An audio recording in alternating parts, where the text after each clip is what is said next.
ሰላም የዴሊ ፎረም ቤተሰቦች፣ የኢራን ጦር በእስራኤል ላይ ሲያካሄድ የነበረውን ጥቃት ማቆሙን የሀገሪቱ የውጭ ጉዳይ ሚኒስትር በይፋ ገልጧል። ይሁን እንጂ የእስራኤል መከላከያ ሰራዊት በሊባኖስ የሚያደርገውን ወታደራዊ እንቅስቃሴም ከቀጠለ ቴሄራን ዳግም ጥቃት በእስራኤል ላይ እንደምትከፍት ማስጠንቅቃለች። ባለፈው ሚያዝያ ወር በአሜሪካና በኢራን መካከል የተኩስ አቁም ስምምነት ከተደረሰ ወዲህ እሁድ ምሽት ኢራንና እስራኤል ለመጀመሪያ ጊዜ የእርስ በርስ ጥቃት መለዋወጣቸውን መዘገቡ ይታወሳል። እስላማዊቷ ሪፐብሊክ በሰሜናዊ እስራኤል ላይ ሚሳኤሎችን ያስወነጨፈችው እስራኤል እሁድ ዕለት በደቡባዊ ቤይሩት ያደረሰችውን ጥቃት ጨምሮ በሊባኖስ ላይ የምታደርገውን ተደጋጋሚ ጥቃት የተኩስ አቁም ስምምነት ጥሳለች በማለት ከሰተች ወዲህ ነው። እስራኤል በበኩሏ ለዚህ ምላሽ ስትራቴጂካዊ የመከላከያ ስርዓቶች ላይ መጠነ ሰፊ ጥቃት መሰንዘሯም ታውቋል። የአሜሪካ ፕሬዝዳንት ዶናልድ ትራምፕ ተሰባሪው የተኩስ አቁም ስምምነት ቢጣስም ድርድሩ እንደሚቀጥል ያላቸውን እምነት በይፋ አስታውቀዋል። ትራምፕ በትሩዝ የሶሻል ማህበራዊ ትስስር ገጻቸው ላይ ሁለቱም ወገኖች እስራኤል ሆነች ኢራን ፈጣን የተኩስ አቁም ይፈልጋሉ፣ የሰላም የመጨረሻ ድርድሮች እየተካሄደ ነው፣ አላዋቂነት ወይም ሞኝነት እንቅፋት ካልሆነ በቀር የመጨረሻ ስምምነት ላይ እስኪደረስ ድረስ ማዕቀቡ በሙሉ ኃይሉ ይቀጥላል፣ ነገሮች በፍጥነት መሄድ አለባቸው ሲሉም ጽፈዋል። ፕሬዝዳንቱ ቀደም ሲል ሁለቱ ሀገራት ተኩስ ማቆም እንዳለባቸውም አስታውቀው ነበር። እሁድ ዕለትም ከፋይናንሻል ታይምስ ጋር በነበራቸው ቆይታ ፕሬዝዳንት ትራምፕ እስራኤል ጠቅላይ ሚኒስትር ቤንያሚን ኔታንያሁ አሜሪካ ከኢራን ጋር የምታደርገውን ስምምነት ከመቀበሉ ውጭ ምንም አማራጭ እንደሌላቸው አስታውቋል። ምክንያቱም ውሳኔ መወስነው እኔ ነኝ፣ የምትወስነውም አሜሪካ ነው ሲሉም ነበር ያስታወቁት። ይሁን እንጂ ኢራን አሁንም ከአሜሪካ ጋር ስምምነት ለማድረግ ፍላጎት እንዳላት ግልጽም አይደለም። በዋሽንግተንና ቴህራን መካከል ከሚደረገው ድርድር ጋር ግንኙነት ያላቸው አንድ የኢራን ባለስልጣን ለኤምኤስ ናው የዜና አውታር እንዳስታወቁት በዚህ ደረጃ ከፕሬዝዳንት ትራምፕ ጋር ስምምነት ማድረግ ከእንግዲህ አይቻልም። ባለስልጣኑም በሊባኖስ ለተፈጠረው ሁኔታና ለአሁኑ የውጥረት መባባስ ትራምፕ በቀጥታም ተጠያቂ አድርገዋቸዋል። ውጥረቱ በተወሰነ ደረጃ መርገቡን ተከትሎ ቀደም ሲል ከ500 በላይ ኑሮ የነበረው የዓለም አቀፍ የነዳጅ ዋጋ ከነበረበት ከፍተኛ ደረጃ በተወሰነ መልኩም ዋጋ መቀነሱም ነው የተነገረው። የአሜሪካ ውጭ ጉዳይ ሚኒስቴር በርካታ የአውሮፓ ሀገራትና ዓለም አቀፍ ተቋማት በሱዳን ስላለው ፖለቲካዊ ሂደትና ሰላም ዙሪያ ሰኔ 1 ቀን 2018 የጋራ መግለጫ አውጥተዋል። መግለጫውም ከግንቦት 26-28 በአዲስ አበባ በተካሄደ የአምስቱ ተቋማት ስብሰባና የሱዳን የፖለቲካ ባለድርሻ አካላት ውይይት እንዲሁም በሚያዝያ ወር በበርሊን ከተካሄደው ጉባኤ በመነሳትም የተዘጋጀ ነው ተብሏል። ይህ መግለጫም በጋራ ያወጡት አሜሪካ፣ ቤልጂየም፣ ፈረንሳይ፣ ጀርመን፣ ግሪክ፣ ጣሊያን፣ ኖርዌይ፣ እንግሊዝ፣ የአፍሪካ ህብረት፣ የአውሮፓ ሀገራት፣ ኢጋድ፣ የአረብ ሊግና የተባበሩት መንግስታት ናቸው። ሀገራቱና ተቋማቱ በሱዳን ያለው ሉዓላዊነት፣ የአንድነትና የዲሞክራሲያዊ ሽግግር ጉዞ በአቋራጭ እንደሚደግፉ አረጋግጠዋል። በጦርነቱ ምክንያት በሚሊዮን የሚቆጠሩ ዜጎች መፈናቀላቸውን፣ ለከፋ የምግብ እጥረት መጋለጣቸውን፣ የመሰረታዊ አገልግሎቶች መቋረጥና በንጹሐን ላይ የሚደርሰውን ጥቃት በከፍተኛ ስጋት እንደሚመለከቱት ማስታውቀዋል። የዜጎች ደህንነት ቅድሚያ ሊሰጠው እንደሚገባ በማሳሰብ ወደ ዘላቂ ሰላም ስምምነት የሚያመራ አስቸኳይ የሰብአዊ ተኩስ አቁም እንዲደረግም ጥሪያቸውን አቅርበዋል። ለሱዳን ቀውስ ምንም አይነት ወታደራዊ መፍትሄ እንደሌለ ያሰምሩበት እነዚህ ሀገራት ዘላቂ መፍትሄ ሁሉን አሳታፊና በሲቪሎች የሚመራ ፖለቲካዊ ሂደት መሆን እንዳለበትም አስታውቀዋል። በ22 ሀገራትና ተቋማት የጸደቁትና የበርሊን መርሆች እንዲሁም የሱዳን ሲቪል ማህበር ያቀረቡትን የጋራ የሰላም ጥሪ ዓለም አቀፍ ትብብር ለማጠናከር እንደ ጠቋሚም እርምጃም ተወስዷል። ጦርነቱን ለማስቆም በሲቪሎች የሚመራ ሽግግር ሂደት ማፋጠን ወሳኝ መሆኑን ተጠቁሟል። ይህ ሂደት ከማንኛውም አንጃ ወይም ጽንፈኛ ኃይሎችና ተጽዕኖና ቁጥጥር ነጻ መሆን እንዳለበት መግለጫው አጽንኦትም ሰጥቶታል።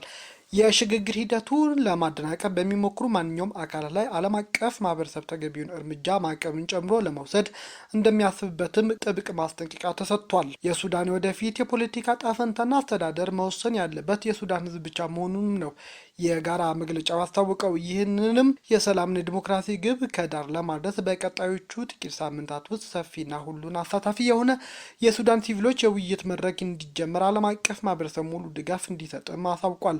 ይህ የውይይት የሲቪል ማህበረሰብን፣ ሴቶች፣ ወጣቶችና የሀገሪቱ መልክዓ ምድራዊና ማህበራዊ ስብጥር አካተተ መሆን አለበትም ተብሏል። አስፈላጊ ጫና በሌለበትና ግልጽነት በተላበሰ መልኩ ውይይት ተካሂዶ በተቻለ መጠን በ6 ወራት ጊዜ ውስጥ ተጠናቆ ወደ ነጻና ዲሞክራሲያዊ የሲቪል መንግስት ሽግግር ግልጽ መንገድ እንዲከፈት መግለጫው ጥሪ አስተላልፏል።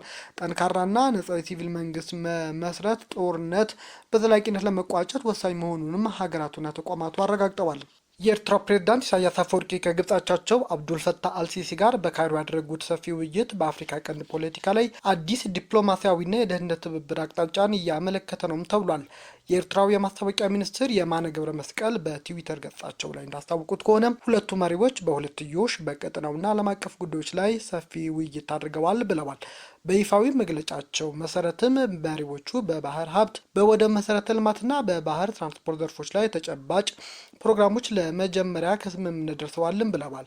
በተጨማሪም በቀይ ባህር፣ በመካከለኛው ምስራቅና በአፍሪካ ቀንድ ባሉ የኢኮኖሚ፣ የፖለቲካ፣ የዲፕሎማሲና የደህንነት ጉዳዮች ላይም በዝርዝር ተወያይተዋል። የውጭ ጉዳይ ሚኒስትሩ አቶ ኡስማን ሳላህ እና ዶክተር ባድር አብዱልአቲም የእነዚህ ስምምነት ተግባራትም ዝርዝር አቅደዋል። ይህ የካይሮ ውይይትና ስምምነት ዝም ብሎም መደበኛ ዲፕሎማሲ ግንኙነት ሳይሆን አሁን በአፍሪካ ቀንድ ካለው የጂኦፖለቲካ ውጥረት አንጻር ሲታይ ጥልቅና ትኩረት የሚሻ እንደሆነም ነው የተነገረው። በዋናነት ይህ ግንኙነት የጋራ ጂኦፖለቲካ ፍላጎትን ለማሳካት ያለመ የስትራቴጂካዊ አጋርነት ፍለጋ መሆኑንም የፖለቲካ ተንታኞች ያነሳሉ። ሁለቱ ሀገራት በአሁኑ ወቅት በአፍሪካ ቀንድ ላይ የራሳቸው ፍላጎትና ስጋት አላቸው። ግብጽ በህዳሴ ግድብ እንዲሁም በቅርቡ በኢትዮጵያና ሶማሌላንድ መካከል በተደረገው የወደብ መግቢያ ሰነድ ምክንያት ጫና ለመፍጠር ስትጥር፣ ኤርትራ ደግሞ ከፕሪቶሪያው የሰላም ስምምነት በኋላ በቀጠናው ያላትን የፖለቲካ ሚና ተጽዕኖ ለማስፋት እየሰራችም ትገኛለች። በሌላ በኩል ኤርትራና ግብጽ በወደብ መሰረተ ልማትና በባህር ትራንስፖርት ዘርፍ በትብብር ለመስራት መስማማታቸው ትልቅ የወደብና የቀይ ባህር ቀጠና ፖለቲካ መልእክትም አለው ተብሏል። ግብጽ በስትራቴጂካዊው የቀይ ባህር በር ማለትም በኤርትራ ወደቦች ላይ የራሷን የደህንነትና ኢኮኖሚ ጫና ማሳረፍ ስትሞክር፣ ኤርትራ ደግሞ የግብጽን የፋይናንስና የቴክኒክ አቅም በመጠቀም የቀይ ባህር ዳርቻዎቿን ወደ ፖለቲካዊ የመደራደሪያ ካርድን እየቀየረች ትገኛለችም ተብሏል። ከዚህ ባሻገርም በመግለጫው ላይ የደህንነት ጉዳዮች የሚለው ቃል መካተቱ ስምምነቱ ከኢኮኖሚ ባለፈ ወታደራዊና የደህንነት ይዘት ሊኖረው እንደሚችልም ያመለክታል።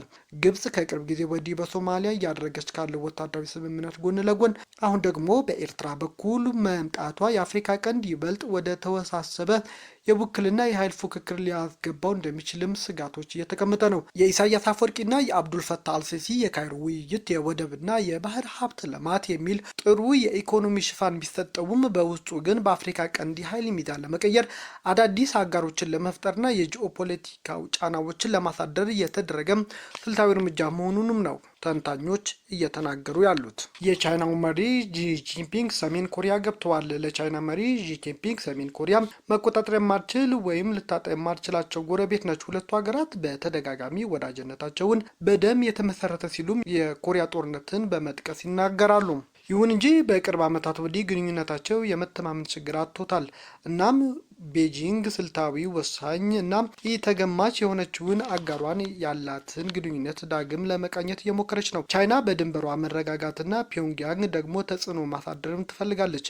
አገሪቱ ሰሜን ኮሪያ የኒኩለር መርሃ ግብር ፍላጎት ምክንያት በሚኖረው ቀውስ ተስባ መግባት ግን አትፈልግም። ስለዚህም ፕሬዝዳንት ዢ የዚህ ሳምንት ጉብኝት ከወዳጅነት ይልቅ የኃይል ተጽዕኖ ላይ የበለጠ ሊያተኩር እንደሚችልም ተንታኞች ተናግረዋል። ደቡብ ኮሪያ ዢ በሰሜን ኮሪያና በአሜሪካ መካከል ቤጂንግ አንድ አሸማጋይ አድርገው ሊያቀርቡ ይችላሉ የሚል እምነት ቢኖራቸውም ቻይና ግን ሌሎች ፍላጎቶች ይኖራታል ይሆናልም ተብሏል። የምዕራብ ዲፕሎማቶች ምንጮች ለቢቢሲ እንደተናገሩት ከሆነ ቻይና እያደገ በመጣው የፒዮንግያንግና ሞስኮ ወዳጅነት እንደምትጨነቅና ስጋት እንደገባትም ይናገራሉ።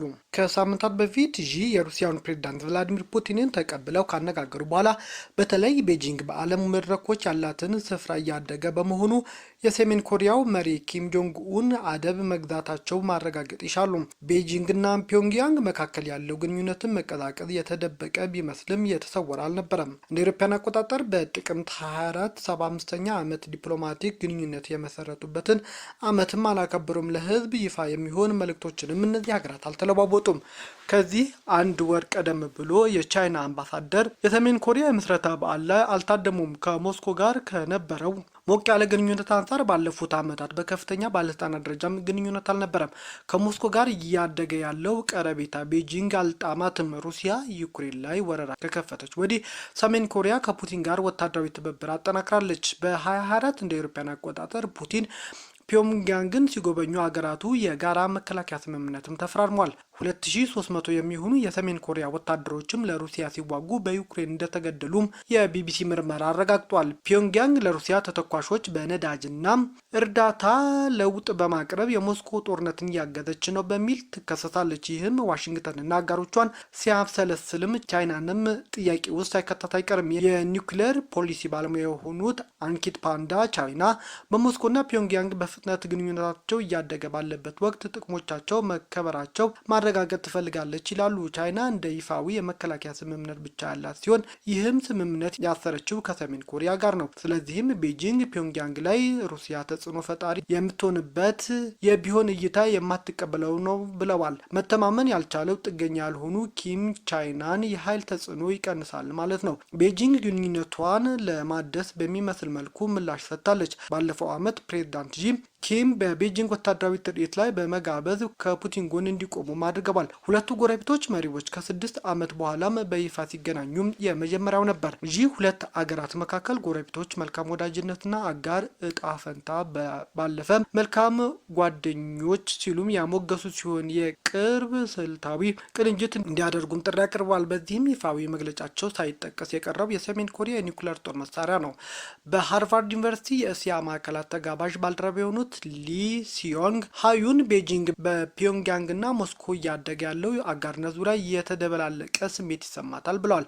በአንድ በኩል አጋርነታቸው ዋሽንግተንን ትኩረት በመንፈግና ፖሊሲዋ ላይ በርካታ ስጋቶች በመደቀን የሚያወሳስብ በመሆኑ በተዘዋዋሪ ቻይናን ይጠቅማል ይላሉ። ነገር ግን በሩሲያና ሰሜን ኮሪያ መካከል ወታደራዊ ትብብር ማሳደግ በአሜሪካ፣ ጃፓንና ደቡብ ኮሪያ ጠንካራ የሶስትዮሽ ወታደራዊ ምላሽ ሊያስነሳ ይችላል በማለት ይህም ቤጂንግ እንደሚያሳስባት ጠቅሰዋል። ቻይና የሰሜን ኮሪያ ኒውክሌር መርሃ ግብር ድጋፍን የማትሰጥ ለዚህ ነው አሜሪካና አገሮቿ በቀጠናው ያላቸውን እንቅስቃሴ ያሳድጋል የሚል ስጋትም አላት። ይሁን እንጂ ቻይና ችግሩን ፊት ለፊት እየተጋፈጠችም አይደለም። በ22 አሜሪካ በመንግስታቱ ድርጅት ሰሜን ኮሪያ የሚሳኤል ሙከራ ላይ ማዕቀብ ለመጣል ያደረገችው ሙከራ ቻይናና ሩሲያ ድምፅን በድምፅ በመሻር መብታቸው አስቀርተውታል። ሰሜን ኮሪያ ቻይና ወላዋይና ጠላታችን በማለትም ከዚህ በፊት ተናግራም ነበር። በ2018 በኒውክሌር መርሃ ግብራቸው ማዕቀብ ሲበረታባቸው ኪም የመጀመሪያው የውጭ አገር ጉብኝታቸው ወደ ቻይና ነበር ያደረጉት። የጥይት መከላከያ በተሸፈነው ባቡራቸው ቤጂንግ አቅንተው ነበር። ይህም ንግግር ጥንቃቄ የተሞላበት እንደነበር ነው